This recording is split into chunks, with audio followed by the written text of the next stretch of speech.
ఆ తర్వాత బాలగోని బాలరాజు గౌడ్ విశిష్ట అతిథి గారికి, వారు బీసీ పొలిటికల్ ఫ్రంట్ నాయకులు, ఇంకా ఐలి వెంకన్న గారికి, దుర్గయ్య గారికి, విజయ్ గారికి, సోదరి దాసోజు లలిత గారికి, ఈ సమావేశంలో పాల్గొంటున్న మీ అందరికీ జై బీసీ ఎస్సీ ఎస్టీ తెలంగాణ, జై భారత రాజ్యాంగం. వారు ఐఏఎస్ ఆఫీసర్గా బడ్జెట్లో బీసీ వాటా అని నామకరణం చేస్తున్న క్రమంలో వారు కలెక్టర్ గారు చేశారు, చాలా పెద్ద హోదాలో ఉన్నారు కాబట్టి బీసీ బడ్జెట్లో వాటా అని నామకరణం చేస్తే దానికి మాయామర్మం అనే పదాలని యాడ్ చేయండి సార్ అని చెప్పాను నేను. అని వారిని రిక్వెస్ట్ చేస్తే వారు అనుమతి ఇచ్చారు నాకు. ఎస్, బీసీ బడ్జెట్లో బీసీ వాటా మాయామర్మం. మాయ అంటే ఉన్నది లేనట్టుగా, లేనిది ఉన్నట్టుగా. మాయాబజార్ సినిమాలో దుర్యోధనుడు కొలనులోకి వచ్చినప్పుడు అది కొలను ఉందనుకొని ఆ విధంగా వస్త్రాన్ని, ఇలా మాయామర్మంలాగా ఉంది ఈ బడ్జెట్. కాబట్టి మాయని మర్మాన్ని ఛేదించి పగలజీరి దాని లెక్కలనే ఇరుసుతో తెలంగాణలో ప్రజాస్వామ్యాన్ని పునరుద్ధరించడానికి బయలుదేరాడు కలెక్టర్ చిరంజీవులు గారు. ఎవరూ ముందుకు రాని తరుణంలో సాంప్రదాయ బీసీ సంఘాలపై సమరం, అగ్రవర్ణాలపై సమరం. ఈ సమరంలో ఇంత పెద్ద సదస్సుని నిర్మాణం చేసి ఈ సదస్సులో తేల్చుకొని పోవాల్సిందే ఇక్కడి నుంచి అని. ఇక్కడ విషయం ఏంటంటే,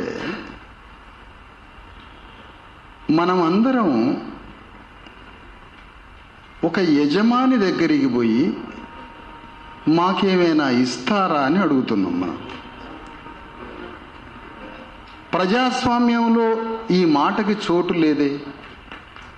ప్రజాస్వామ్యంలో ఒక యజమాని దగ్గరికి పోయి అయ్యా మా బ్రతుకులకి, మా జీవితానికి మీరేదైనా సహాయం చేస్తారా అని అడగడము రాజ్యాంగానికి ముందు జరిగింది అది. కానీ భారత రాజ్యాంగం మొన్న జనవరి 26 నుండి అమలైన తర్వాత యజమాని దగ్గర అడగడం అనేది ఉండకూడదే. ఒక దేశంలో, ఒక రాష్ట్రంలో, ఒక స్టేట్లో కొద్దిగా ఆగండి సార్, ఏమనుకోకుండా ఒక్క 2 నిమిషాలు చక్కగా, ఒక 2 minutes. ఒక రాజ్యంలో, ఒక బడ్జెట్లో, ఒక రాజ్య బడ్జెట్లో ఎప్పుడు వాటా వస్తుంది అంటే రిప్రజెంటేషన్. రాజ్యంలో నీ ప్రాతినిధ్యం లేనప్పుడు నీకెందుకు ఇస్తాడు వాటా? ఫండమెంటల్ బేసిక్ పాయింట్ ఇది. నీ ప్రాతినిధ్యం లేకుండా నీకు బడ్జెట్లో వాటా ఎట్లా ఉంటుంది? ఉండడానికే వీల్లేదు కదా. రాజ్యంలో వాటాదారుడివి కాదు, నువ్వు భాగస్వామివి కాదు, ప్రతినిధివి కాదు, రాజ్యము నీది కాదు, రాజ్యానికి యజమానివి కాదు, ఎవరివి కాదు. నువ్వు వ్యవసాయం అంతా పంటలు పండించిన తర్వాత పంటలన్నీ భూస్వామి ఇంటికి తరలిపోతుంటే రకరకాల వ్యక్తులు వస్తుంటారు అక్కడికి ఆ గింజల కోసం. అనేక మంది ఆ గింజల ధాన్యాన్ని అడగడానికి వస్తారు. కానీ ఆ ధాన్యం బయటికి రావడానికి ఎంతోమంది శ్రమిస్తారు తమ రక్త మాంసాలని కరగదీసి. మరి ఎంతోమంది రక్త మాంసాల కరగదీసిన కరగదీసిన వాడికి అక్కడ ఇక్కడ వాటా లేదు. ఎందుకంటే అసలు ఆ భూమిలో వాటాదారుడే కాదు ఇతను.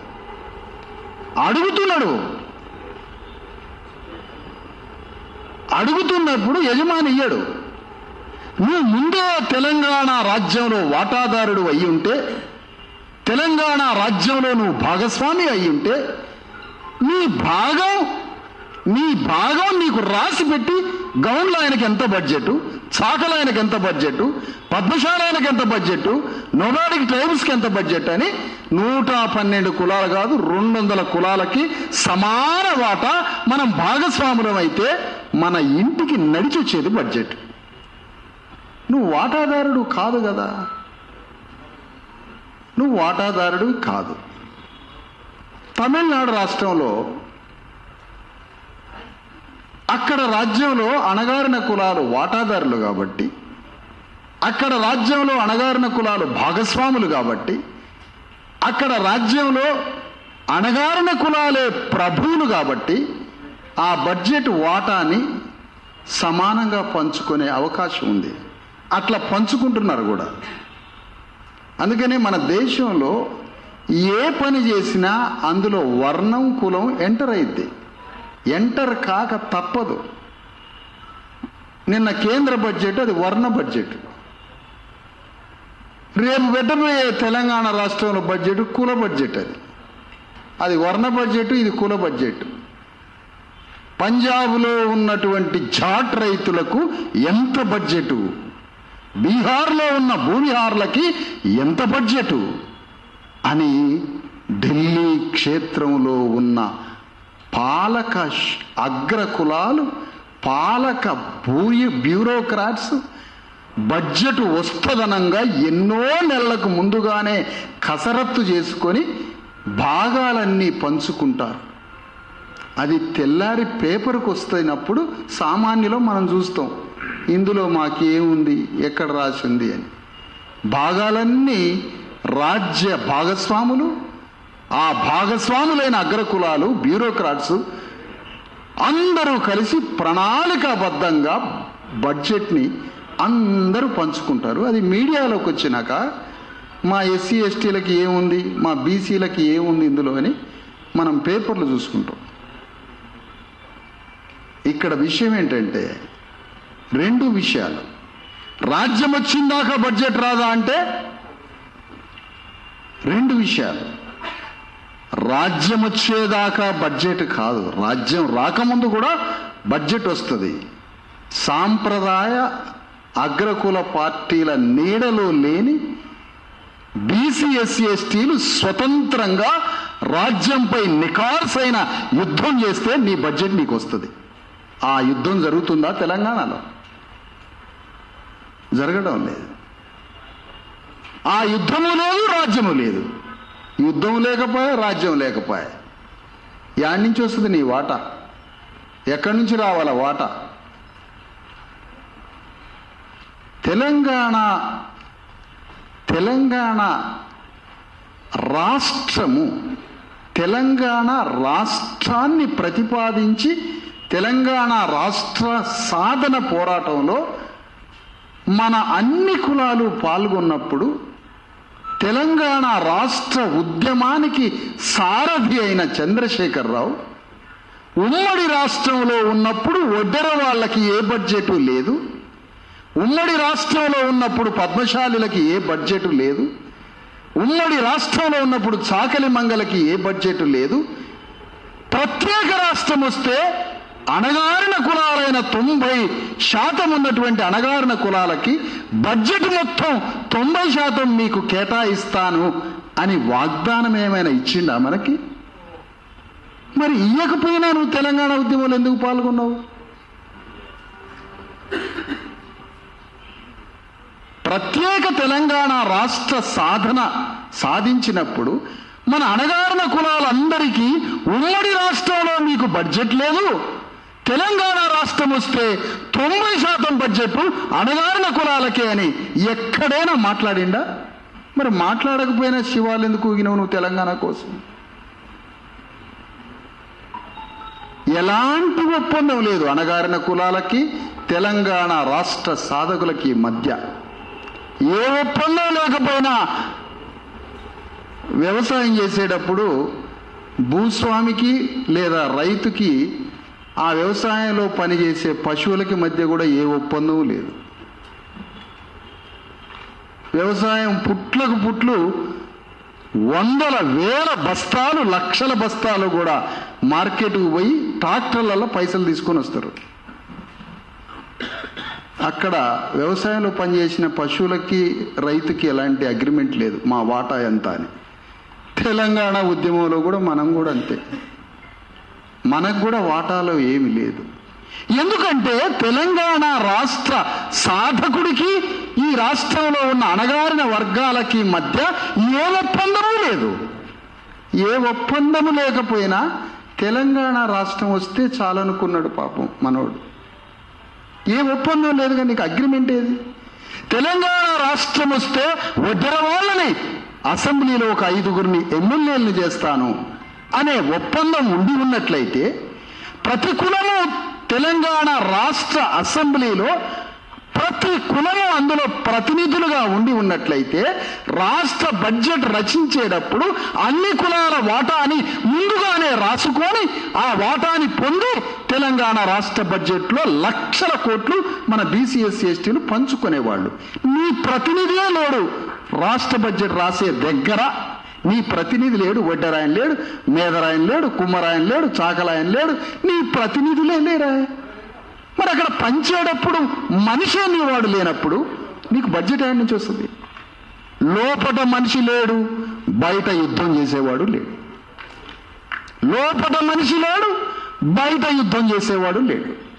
ఇప్పుడు బడ్జెట్ డిస్ట్రిబ్యూషన్ ఎట్లా జరిగింది? అందుకనే దేశంలో రాష్ట్రంలో ఏ కార్యక్రమం చేయాలన్నా అందులో వర్ణం కులం ఉంటుంది, ఉండి తీరాల్సిందే. కాబట్టి తెలంగాణలో ఈ బడ్జెట్లో ఈ చర్చ ఇక్కడ దాకా ఆగడానికి వీల్లేదు. బడ్జెట్ లేకపోవడం అంటే అర్థం, బడ్జెట్ ఇవ్వకపోవడం అంటే అర్థం అణగారిన కులాలని రేవంత్ రెడ్డి హత్య చేయడంతో సమానము అని అర్థం, మనల్ని చంపడం అని అర్థం. బడ్జెట్ ఇవ్వట్లేదు అంటే హంతకుడు రేవంత్ రెడ్డి, హంతకుడు కేసీఆర్, హంతకుడు పలానా. ఎందుకు? నీ కడుపులో ఆహారానికి, నీవు తిండి తినడానికి, సమాజంలో మనిషిగా గౌరవించబడడానికి, నీ బట్టకి, నీ తిండికి, నీ మానవ హక్కులకి ఏమి ఇవ్వకపోవడం అంటే నిన్ను చంపడమే. మరి అలాంటి రాజ్యంలో, స్టేట్లో నీ పాత్ర ఇది డెమోక్రటీ, ఇది గణతంత్ర republic state, state versus citizen. ఈ పౌరుడి సంగతి ఏంటి? ఈ పౌరుడికి స్టేట్కి మధ్య ఆ పౌరుడికి సంబంధించిన ఆ బాధిత వర్గ ప్రతినిధి రిప్రజెంటేటివ్ ఏడి రాజ్యంలో? ఆ రాజ్యంలో రిప్రజెంటేటివ్ లేనంత కాలం నీకు బడ్జెట్ ఉండదు. బయట యుద్ధం చేసే వీరుడు లేనంత వరకు నీకు బడ్జెట్ ఉండదు. ఎందుకంటే రాజ్యమే బీసీ నాయకుల్ని సృష్టిస్తూ ఉంటుంది కాబట్టి. రాజ్యం బీసీ నాయకులను సృష్టిస్తుంది, రాజ్యం ఎస్సీ నాయకులను సృష్టిస్తుంది, రాజ్యం ఎస్టీ నాయకుల్ని సృష్టిస్తుంది.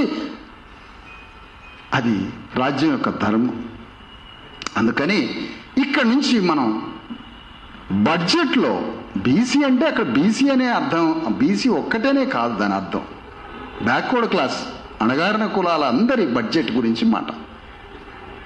ఈ అణగారిన కులాల బడ్జెట్ విషయంలో ఒక పోరాట రూపాన్ని తయారు చేద్దాం.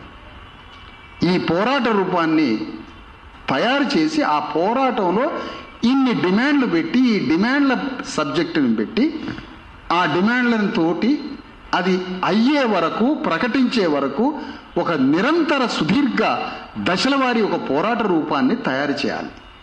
అది రేవంత్ రెడ్డి నెక్ మీద పెట్టాలి. పాపం అతడు బడ్జెట్ పైసా ఇవ్వకుండా నాయకుడు కావడం ఎట్లా అని ట్రైనింగ్కి పోయాడు. బడ్జెట్ ఇవ్వకుండా నాయకుడు కావడం ఎట్లా? ఎంతటి దుర్మార్గం ఇది!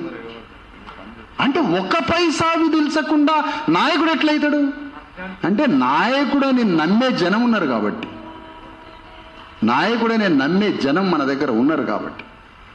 అందుకనే రేవంత్ రెడ్డి ఈ రాష్ట్రంలో దీని అధిపతి ఈ రాష్ట్ర ముఖ్యమంత్రిని మన ప్రజలు, బీసీ ఎస్సీ ఎస్టీ ప్రజలు, ముఖ్యంగా మన అణగారిన వర్గాలు మన బడ్జెట్ ఎంత రావాలా ఈ ఈ ఈ లెక్కల్లో ఉమ్మడి రాష్ట్రంలో ఉన్నప్పుడు ఈ తెలంగాణ రాష్ట్రం వచ్చినాక ఏం బడ్జెట్ పెరిగింది? ఉమ్మడి రాష్ట్రంలో 37 రిజర్వేషన్స్ పోయి బీసీలకి తెలంగాణ వచ్చాక అది 18 అయింది. ఏమిటి తెలంగాణ రాష్ట్రం మనకిచ్చింది? తెలంగాణ రాష్ట్రం వచ్చిన తర్వాత బడ్జెట్ ఏది? బడ్జెట్ లేదు. దేశాన్ని అభివృద్ధి చేస్తామని అగ్రకులాలు అందులోకి వెళ్ళిపోతారు. అంటే దేశ అభివృద్ధి కార్యక్రమాల లోపటికి ఆ అభివృద్ధిని చేసే పనులని అగ్రకులాలకు ఒప్పజెప్తే వాళ్ళకి బడ్జెట్ వచ్చేస్తుంది. అది కాళేశ్వరం కావచ్చు, రంగారెడ్డి పాలమూరు కావచ్చు, మెట్రో ప్రాజెక్టులు కావచ్చు, రోడ్లు కావచ్చు, ఇది అభివృద్ధి అట. ఈ అభివృద్ధిలో వాళ్ళందరూ బాగుపడతారు. మనకేమో కులాలకి సంక్షేమ బడ్జెట్, మనకేమో కులాల సంక్షేమ బడ్జెట్. ఈ సంక్షేమ బడ్జెట్ ఈ రాష్ట్రం వచ్చిన తరువాత ఎంతటి అవమానకరమైనటువంటిది. ఒక కులానికి కార్పొరేషన్ పెట్టి ఆ కార్పొరేషన్ చైర్మన్గా ఒకరిని పెట్టి ఒక ఇన్నోవా కారు అని ముఖాన పడేసి ఆ ఇన్నోవా కారులో పెట్రోల్ కూడా ఒక్కొక్క దగ్గర ముందుగా పోయించి తర్వాత బిల్లు రాసుకొని, అంటే ఒక్కొక్క కులం నుంచి ఒక దళారిని తయారు చేస్తుంది రాజ్యం. ఈ దళారి తన కులాన్ని మొత్తాన్ని రాజ్యానికి తాకట్టు పెట్టాలి. ఇది కాదు అని అంటే ఆ కులం మొత్తం బాగు చేయడానికి, ఆ కులాన్ని మౌలికంగా రాడికల్గా డెవలప్ చేయడానికి, ఆ కమ్యూనిటీని ఏం ఆర్థిక ప్రణాళిక ఉంది రాజ్యం దగ్గర? మాయ చేయడం, ప్రజల్ని మాయ చేయడం. మాయ చేస్తున్నాడా? మాయ పోతున్నామా? మనం మాయపోయే వాళ్ళం కాబట్టి ఆయన మాయ చేస్తున్నాడు. తెలంగాణ రాజ్యంలో భాగస్వామ్యం ఇవ్వకపోతుంది. రాజ్యాధికారం మాకు లేదు, రాజ్యంలో భాగస్వామ్యం లేదు, ఏ రంగంలో ప్రాతినిధ్యం లేదు. కనీసం మేము బ్రతకడానికి విద్య, వైద్యం, ఉపాధి చేసుకోవడానికి ఇంత పని, ఇంత భూమి, ఈ డిస్ట్రిబ్యూషన్ కూడా లేకపోతే మనిషి ఎట్లా బతుకుతాడు? క్యాపిటలిస్టిక్ కంట్రీలు ఉన్నాయి, పెట్టుబడిదారు దేశాలు. వాడు పెట్టుబడిదారే, వాడి ప్రపంచంలో అతిపెద్ద పెట్టుబడిదారు విలన్ అని, నంబర్ 1 అని అమెరికాను చూపిస్తున్నాం. అక్కడ కామన్ మ్యాన్కి వైద్యం ఇస్తున్నాడు, అక్కడ సామాన్య పౌరుడికి స్కూల్ పెడుతున్నాడు, చేతి నిండా పనిస్తున్నాడు, వైద్యం ఇస్తున్నాడు, స్కూల్ పెడుతున్నాడు. క్యాపిటలిస్టిక్ కంట్రీ అయినా భారతదేశం ఎంత దుర్మార్గమైన దేశం ఇది. ఇక్కడ రాజ్యానికి స్థానం లేదు, రాజ్యంలో భాగస్వామ్యం లేదు, ఒక్కొక్క కులానికి ఒక ప్రతినిధి లేడు, తినటానికి తిండి పెట్టవు, హాస్పిటల్ లేదు, స్కూల్ లేదు, బడ్జెట్ లేదు, ఏమీ లేదు. ఎట్లా బతకాలి ఇప్పుడు? బతకడం ఎట్లా? బతకడం ఎట్లా కాదు, అందుకనే చనిపోతున్నాం. అందుకనే ఒక స్టేట్ బడ్జెట్ ఇవ్వట్లేదు అని అంటే అది పౌరుల్ని మర్డర్ చేస్తున్న దాంతో సమానం. అందుకని ఒక కోర్టులో, ఇంగ్లాండ్లోనే ఎక్కడో, ఒక పౌరుడు కన్ను చూపు రాలే, కంటి చూపు పోయింది. కంటి చూపు పోయినందుకు కోర్టు మెట్లెక్కారు. న్యాయమూర్తి ఏమిచ్చాడంటే జడ్జిమెంటు, ఈ రాజ్యము ఆ అంధుడికి పౌష్టికాహారం పెట్టలేదు కాబట్టి కన్ను చూపు పోయింది. ఆ కళ్ళు పోగొట్టిన వాడు ఆ రాష్ట్రాన్ని పరిపాలించే రాజు కాబట్టి వాడి మీద మర్డర్ కేసు నమోదు చేయమని కోర్టు జడ్జిమెంట్ ఇచ్చింది. మరి 3 కోట్ల మంది బీసీ ఎస్సీ ఎస్టీలకి 4 మెతుకులు ఇవ్వైతివి. బడ్జెట్లో వాటా లేదు, స్కూల్ లేదు, హాస్పిటల్ లేదు, పని లేదు, బ్రతకడానికి తిండి తినడానికి ఏమీ లేనప్పుడు 3 కోట్ల మందిలో ప్రతిరోజు మన బంధువుల నుంచి మావాడు చచ్చిపోయింది అని మరణ వార్తలు వస్తున్నాయి. ఈ మరణ వార్తల వెనక విషాదం ఏంటంటే తిండి లేకపోవడం, పౌష్టికాహారం లేకపోవడం, ఆరోగ్యం లేకపోవడం, హాస్పిటల్ లేకపోవడం, కోట్ల మంది మరణం. ఈ మరణానికి కారణం ఈ రాజ్యాన్ని పరిపాలించే పాలకులే. కాబట్టి ఈ చావులకి కారకుడు ఎవడో చూడాలి మనం. అందుకని తెలంగాణ రాష్ట్ర సాధకులకు ముందు మనం ఏ ఒప్పందం చేసుకోలేకపోయాం. తెలంగాణ రాష్ట్రాన్ని సాధించడానికి వచ్చినోడికితో ఎలాంటి ఒప్పందం చేసుకోలేదు కాబట్టి మన ప్రతినిధులు అసెంబ్లీలో లేరు. భారత స్వాతంత్రోద్యమం జరిగినప్పుడు అణగారిన కులాలు ఏ ఒప్పందం చేసుకోలేదు గాంధీతో, నెహ్రూతో. కాబట్టి మొదటి పార్లమెంట్ నుంచి ఇప్పటి వరకు అగ్రకులాలతో నిండిపోయింది పార్లమెంటు.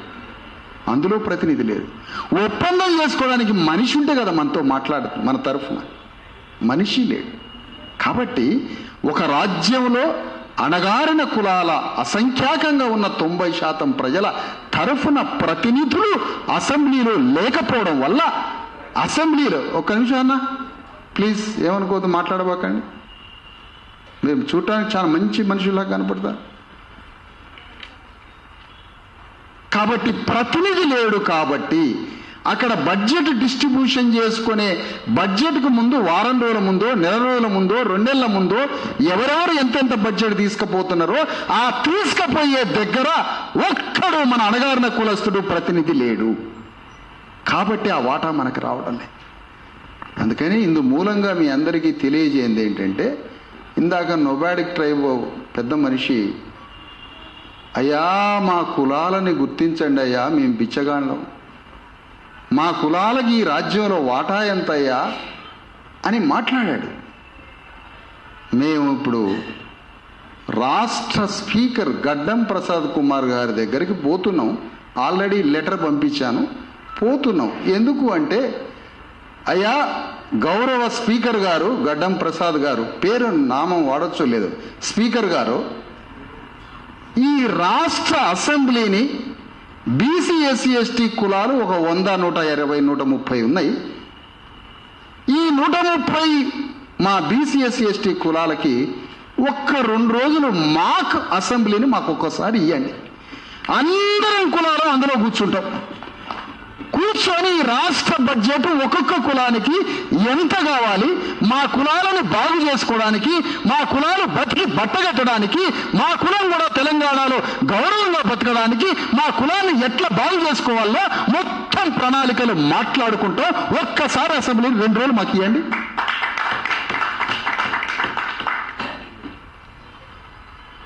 ఎట్లా నడిపించాలి లోపల అనేది మా చిరంజీవి గారు కూర్చొని మనకంతా ట్యూషన్ చెప్పి లోపల తీసుకుపోతాం.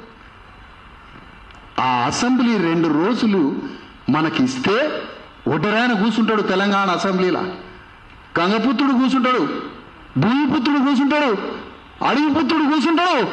మా కులం తెలంగాణలో 25 లక్షల మంది ఉన్నారు, మా గొల్ల కుటుంబంలో ఇగో మేము బతకడానికి ఇగో మాకు ఈ ప్రణాళిక అని మాట్లాడుకోవడం ద్వారా 3 కోట్ల మంది బీసీ ఎస్సీ ఎస్టీలు మనం చేసే ఆ తెలంగాణ అసెంబ్లీలో చేసే యుద్ధాన్ని 3 కోట్ల బీసీ ఎస్సీ ఎస్టీలు చూస్తే దాంట్లో నుంచి రాజ్యం బయటికి వెళ్తుంది. అలాంటి అసెంబ్లీని ఒక్క 2 days అడుగుదాం. అది అడుగుదాం అసెంబ్లీని. మాకు అసెంబ్లీ పోరగాళ్ళకి ఇస్తారు, ఎవరు స్టూడెంట్లకి అసెంబ్లీ ఎట్లా నిర్వహించాలని ఏదో కాలేజీ పోరగాళ్ళకి ఇచ్చారు. బీసీఎస్సీ ఎస్టీ సంఘాలకి రాదు 2 రోజులు అసెంబ్లీ. స్టూడెంట్ పిల్లలకి వాళ్ళకేం తెలుసు అసెంబ్లీ లోపల ఏం చేయాలో, ఏం మాట్లాడాలో.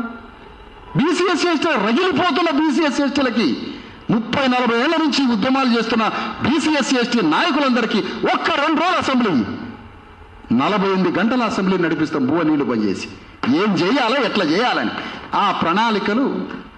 అప్పుడు మనం 3 కోట్ల మంది ఓహో అసెంబ్లీలో వడ్డరాయన కూర్చొని ఇట్లా మాట్లాడొచ్చా, బడ్జెట్ని ఇంత వాటా వేసుకొని పోవచ్చా బయటికి, ఓ కుమ్మరాయన బతుకుని మార్చుకోవచ్చా, ఒక యాదవుడి జీవితాన్ని మార్చుకోవచ్చా, ఒక మంగళాయన మార్చుకోవచ్చా అసెంబ్లీలో పోయి అంటే. అసెంబ్లీ అంటే ఇందుక భూమి కావాలని మాట్లాడి భూమిని తెచ్చుకోవచ్చా అసెంబ్లీలో? ఒక చాకలలో బతుకు మార్చడానికి అవసరమైతే 12 లక్షల కోట్ల రూపాయలని తీసుకొని పోవచ్చా? ఇన్ని చేయొచ్చు అసెంబ్లీలో అని అప్పుడు అర్థమైతే ఒక్కొక్క కులానికి. దానికే స్పీకర్ దగ్గరికి పోతున్నాం 2 రోజులు అసెంబ్లీ ఇయ్యమని. అంటే అసెంబ్లీ మాకు అసెంబ్లీకి కూడా నువ్వు ఇవ్వట్లేదంటే ఉత్తగా అసెంబ్లీలో పోయి మామూలుగా మాట్లాడొస్తామన్న దానికి కూడా నువ్వు ఒప్పుకోవంటే ఎంత డేంజరు ఈ గవర్నమెంట్. అందుకని అంతిమంగా ఒక పోరాటాన్ని రూపకల్పన చేద్దాం. బీసీ ఎస్సీ ఎస్టీలు ఈ అసెంబ్లీ ఈ బడ్జెట్లో రేపు స్టార్ట్ అవుతుంది బడ్జెట్. బీసీ ఎస్సీ ఎస్టీలకి బిచ్చం మెతుకులు ఎట్లా వేయాలనేది ప్రణాళిక కూడా అక్కడి నుంచి హార్వర్డ్ యూనివర్సిటీలో ఆ బాబు పేరేంటండి, రేవంత్ రెడ్డి. ఆ బాబు అక్కడుండే బాబు అంటే చిన్న బాబు కాదు, బాబు అంటే చంద్రబాబు. అట్లా ఆ బాబులు వాళ్ళు అక్కడ కూర్చొని ఈ బిచ్చం మెతుకులు ఎట్లా వేయాలనేది ఒక మంచి అగ్రవర్ణ మేధావైన ఒక ఐఏఎస్ ఆఫీసర్ తోటి తయారు చేపిస్తున్నారు. బిచ్చం మెతుకులు ఎట్లా వేయాలి బీసీ ఎస్సీ ఎస్టీలకి ఇవన్నీ తయారవుతున్నాయి అక్కడ. కాబట్టి ఈ తయారయ్యే లోపే ఈ బడ్జెట్ని ఎంత కేటాయించాలో ఒక సూటిగా బాణం వేసి ఆ బడ్జెట్ని అడిగే ఒక డిమాండ్స్ని పెట్టుకొని ఒక పెద్ద పోరాట రూపాన్ని తయారు చేసుకొని పోరాటం చేద్దాం. తెలంగాణలో చాలా కాలంగా అయ్యా మహారాజశ్రీ ముఖ్యమంత్రి గారు, అయ్యా మహారాజశ్రీ కలెక్టర్ గారు, తమరు అయ్యా అని మన భుజాల వీపుని ఇట్లా వంగుతుంది అన్నట్టు, బాడీ వంగి కాగితం ఇస్తుంటాం మనం. కాగితం స్ట్రైట్గా నిలబడి ఇట్లా కాగితం ఇచ్చిన చూపిస్తారా రాష్ట్రంలో?